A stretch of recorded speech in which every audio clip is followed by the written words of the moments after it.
Hi guys, welcome back to another positive action. Today we're gonna be doing positive action 59. It's called How Do You Manage Your Brain? So we've been talking about how your brain is changing during like adolescence and everything going on. So what we haven't talked about is where the growth is occurring and what that means to you. So, what do you think is different about your brain? Like at the age that you are. So, what's different about your brain at like your age? So, take a moment, pause the video, answer that question. So teen brains, teen brains, I'm just speaking to teens right now, are growing neural cells and neural pathways in your prefrontal cortex. So, in a big way. Babies up to the age of 3 experience remarkable growth in their neural cells. So, the next and only time during your life that happens again is during the year or so just before puberty. And then it takes a few years to like settle down. The timing varies, of course, because every body isn't the same. But by 11 or 12, you begin to feel some confusion. You may not know what to think or do, so you you mimic your peers, your friends who are just as confused as you are. And by 16 or 17, you and the world like starts to make sense again. So by the age of 25, your brain completes this task of like rapid brain development, and then your brain still grows and changes, but at a much slower rate. So what stage of brain development do you think children or teens your age are in? And let me know. Okay, so the frontal lobe is a part of your brain that is responsible for making decisions, for ordering and understanding, for making reasonable, logical judgments, for setting goals and following through with them. That's the area of the brain that helps keep us civilized. While we're developing those neural cells, the moderating influences of the frontal cortex aren't as available to use or aren't available to us as much as we'd like. So it's also like why we have trouble making decisions, especially when we're stressed or sad, because your neural pathways are developing, so they're not as well articulated, which is why, given a little pressure, you seem to kind of stop thinking altogether. So the pathways of energy and chemistry through those neural pathways are not yet reliable. Has any of this happened to you? So has any of that happened to you where like you have difficulty making decisions, like especially when you're stressed out or when you're sad, and then someone kind of like applies like pressure to you to make that decision and you kind of just stop thinking altogether? So has that ever happened to you? And if so, leave me a comment, tell me what happened. Or you don't have to do that if you don't want to. Okay, so it's your growing and changing brain that's causing you all this grief. The good news, it gets much better as you get older, and you can learn to outsmart your own brain. There are many ways to manage what's going on in your brain right now, and what are some of the most effective? So tell me some ways that you can like manage your brain. Okay, so some ways that you can manage your brain, if you like just couldn't think of any, is giving yourself adequate time to think through things, so not making really rushed decisions, giving yourself more choices than you thought you had. So instead of thinking that you only have like 1 or 2 choices, give yourself more choices than that. give yourself, maybe like 3 or 4, but give yourself more choices than you think that you had. Because when you do that, you're allowing your mind to kind of open up and be like, oh, wow, okay, I had all these choices, and I really thought I only had like these 2 choices, but I had all these choices. So make sure that you give yourself more choices than you thought you had. And reframe negative thoughts into positive thoughts. So if you let's say like you failed a test at school, instead of thinking, oh my gosh, I'm so dumb, I don't know any of this, reframe your mind to say, okay, I didn't do well on this test. Let me go ask my teacher what I can do to do better on the next one. I maybe didn't prepare enough, or maybe I did and I'm just not getting it, so I need to ask for help. But trying to reframe negative thoughts into positive thoughts. So something happens when you have an angry outburst with your parents or teachers or friends.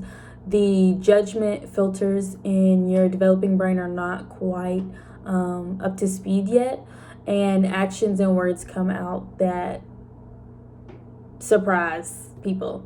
So what might have happened had you given yourself time to think about your responses? So 9 times out of 10, when we're upset and we have these big outbursts and things like that, once we finally calm down and we like think about the things that we said, we usually end up saying a lot of things that we didn't mean to say. So allow yourself time to think about your response before you actually respond, because you may end up saying something that could hurt someone, and that not have been what you wanted to do. You just couldn't like really think through what it was that you needed to say. So allow yourself time to think of a response before you actually respond, especially when you're upset. So what about when those who have an ongoing problem making decisions?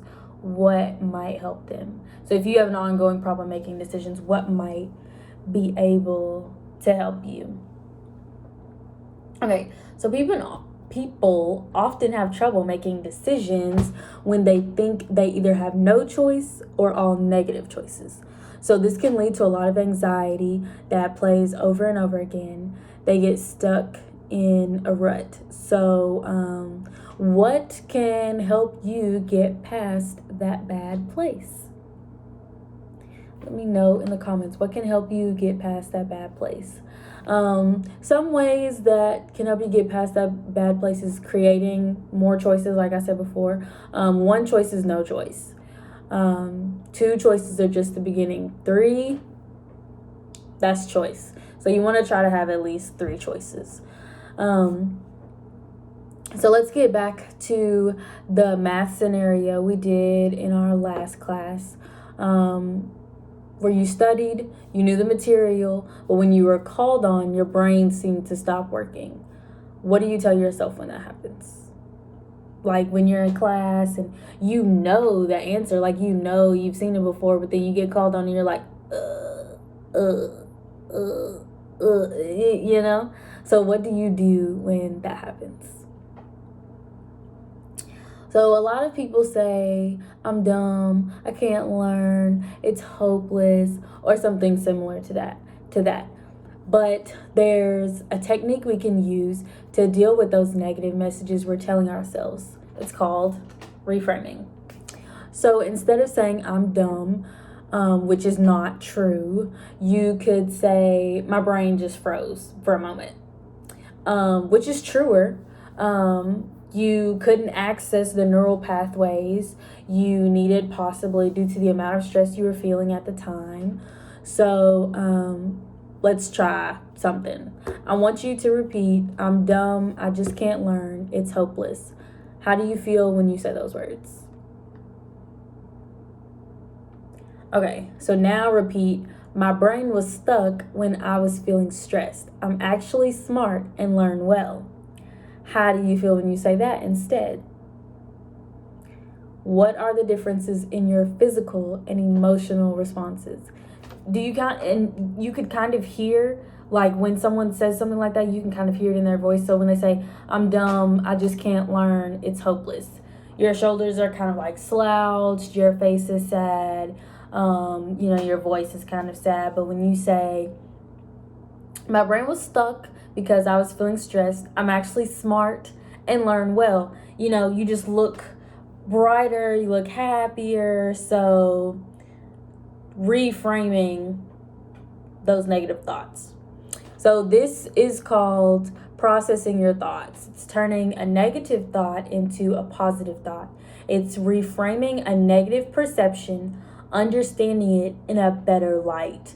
And it's vital that the reframes are truthful, because if they aren't, your brain won't buy them. So if you lie to yourself, your brain is going to be like, girl, you lying to yourself. No. So the internal dialogue you have with yourself is one of the most important conversations you have. If it's primarily filled with negative thoughts, you'll be miserable. If it's filled with mostly positive thoughts, you'll have a much better time of it emotionally and socially. So find a quote or saying for yourself, something that when you read it, it helps you feel or think more clearly. And then I want you guys to kind of like share some of your favorite quotes that you guys have in the comment box. So one of my favorite quotes from Michelle Obama is, when they go low, we go high. And that it helps me out, because it helps me to think like, okay, when other people go low, when other people like say things to hurt me or do things to hurt me, I go high and I take the higher road, and I don't reciprocate what it was that was done to me, because that in and of itself is like a negative for me, because if I stoop down to their level, I'm no better than they are. So I have to think to myself, Ikaja, they may be hurt, they're coming from a hurt place, or they're trying to hurt you. That doesn't do you any good to hurt them back. So I have to just, like, when they go low, I go high. Okay? So any of you who maybe don't have a quote yet, let me know if you like read some of the comments, some of the quotes in the comments, and if you like some of those, or if any of those mean anything to you or something you can hold on to. So meditative and inspirational quotes are an easy, low-cost way to help your brain get unstuck and to help train it to return to a positive state. Every time you read your quote, you're building and strengthening neural pathways that your brain can use when it's exhausted, stuck, or has hit a wall. We're going to talk more about reframing in the next positive action. That's another technique for managing your thoughts. But if you haven't already found your quote, do so soon. You can look up plenty of quotes on the internet. It's super easy to do. It's a groundwork for bouncing back. If you don't have a quote, be thinking about this. What do you do when your thoughts are everywhere and you're trying to calm down enough to solve a problem or make a decision? What is your touchstone? So let me know in the comments. I hope you guys have a great rest of your day, and I will see you guys next time.